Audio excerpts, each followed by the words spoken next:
Assalamualaikum semua. Hari ini saya akan tunjukkan widget ListView. Widget ListView adalah widget yang digunakan dalam Flutter untuk menampilkan senarai yang boleh diskrol. Ia digunakan untuk menunjukkan item ataupun data yang berulang. Ia adalah salah satu widget yang paling popular dan kerap digunakan dalam sebuah aplikasi. Jadi saya tunjukkan contoh widget ListView ni. Contohnya ini semua adalah ListView yang belah kanan. Yang ini adalah sebenarnya dari Foodpanda. Foodpanda tunjuk makanan, gambar makanan, harga makanan. Semua ini ditunjukkan di dalam ListView. Begitu juga dengan WhatsApp. Alright. Kalau buka WhatsApp, panggilan, kontak, perbualan, menu, semuanya ditunjukkan di dalam ListView. Dan ini contoh satu lagi aplikasi untuk menunjukkan event-event ataupun acara yang berlangsung berhampiran.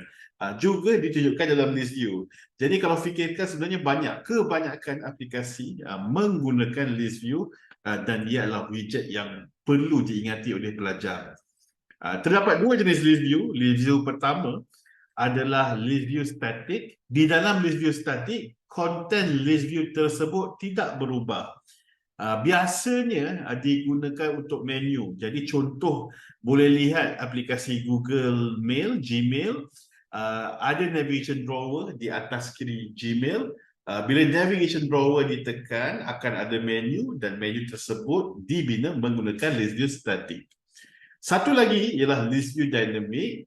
ListView Dinamik kontennya berubah. Jadi data yang saya dapat mungkin lain dengan orang lain. Contohnya phone book ataupun kontak dalam WhatsApp. Kontak saya dan kontak anda berlainan. Strukturnya sama tetapi kontaknya berbeza. Jadi ListView tersebut dibina menggunakan ListView Dinamik. Saya akan tunjukkan kod contoh untuk membina ListView Statik dahulu. Saya sudah ada Android Studio terbuka. Seperti biasa di dalam Android Studio, saya akan buang kod application counter ini. Saya akan buatnya dalam file yang sama. Jadi saya akan buang kod application counter.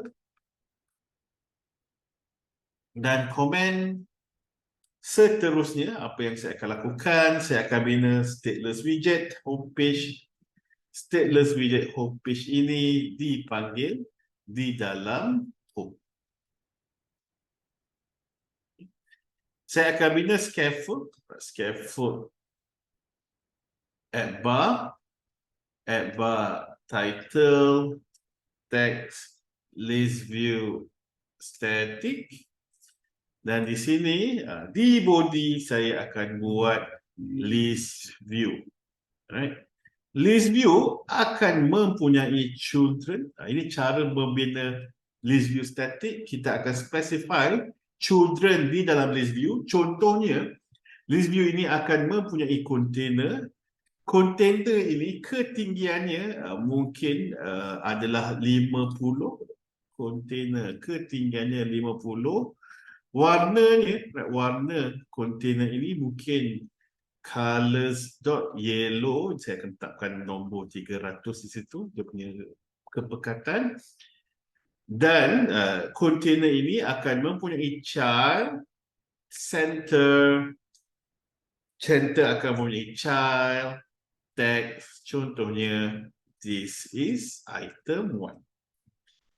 Ini row pertama, jadi saya bina row kedua, container height 50, colors.yellow 400,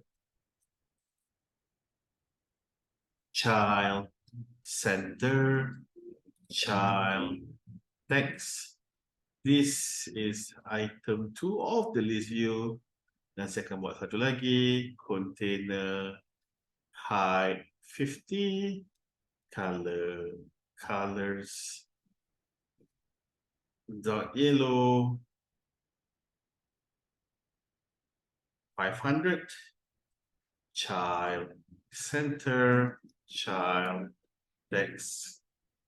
This is item 3. Right? So ini adalah contoh ListView Statik. Jadi dia punya content tu tidak berubah. Saya cuba run application saya. Apabila saya run application saya, jadi ini adalah contoh ListView. Saya ada item pertama, item kedua, item ketiga, dan content ini tidak berubah. Seterusnya, saya akan tunjuk cara membina ListView Dinamik. Jadi, ListView Dinamik dibina menggunakan ListView.builder. Terlebih dahulu, kita perlu membina variable untuk menyimpan data yang ingin dipaparkan di dalam ListView. Terdapat dua metod penting yang perlu anda ingat di dalam ListView.builder, iaitu item count untuk mengeluarkan bilangan row ListView kita, dan biasanya ini adalah size list kita. Seterusnya item builder, maksudnya apa yang ingin ditunjuk untuk setiap row, dan akan ada argument index di dalam item builder untuk melambangkan setiap row. Jadi saya akan buat demo bagaimana membina ListView Dinamik. Saya sudah ada Android Studio untuk mencepatkan. Di sini saya sudah bina Scaffold yang tunjuk teks ListView Dinamik dan teks Hello World. Jadi kalau ikutkan slide saya, pertama sekali saya akan bina variable, contohnya variable item yang merupakan list, dan ini adalah data saya. Contohnya makan malam, lawan keluarga, dan satu lagi mungkin saya prepare kerja. So ini mungkin perkara-perkara yang saya perlu lakukan esok. Saya mau tunjukkannya di dalam list. Kemudian saya akan gantikan teks ini dengan ListView.builder. Seperti mana yang saya maklumkan, ListView.builder memerlukan dua property. Property pertama ialah item count. Ini maksudnya adalah berapakah row ListView saya. Dan biasanya dia adalah size data kita. Contohnya size item saya boleh dapatkan dengan items.length. Seterusnya ialah item builder. Item builder bermaksud apa yang ingin ditunjuk di setiap row. Jadi dia ada dua argument. Argument pertama konteks, argument kedua adalah index. Contohnya untuk setiap row saya ingin tunjukkan kontainer di mana kontainer tersebut warnanya adalah kuning.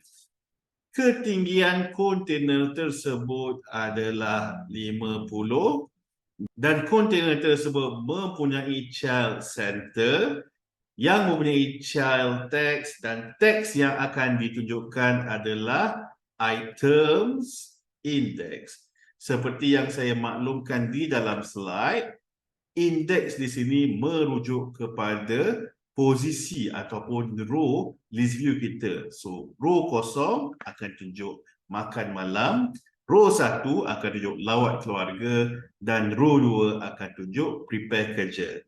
Saya tambah satu semicolon di sini kerana saya ada return, dan saya akan terus tunjuk apa yang akan keluar di dalam ListView. Right? Ini adalah contoh bagaimana membina ListView Dinamik menggunakan ListView Builder. Sekian video untuk kali ini, semoga kita bertemu lagi.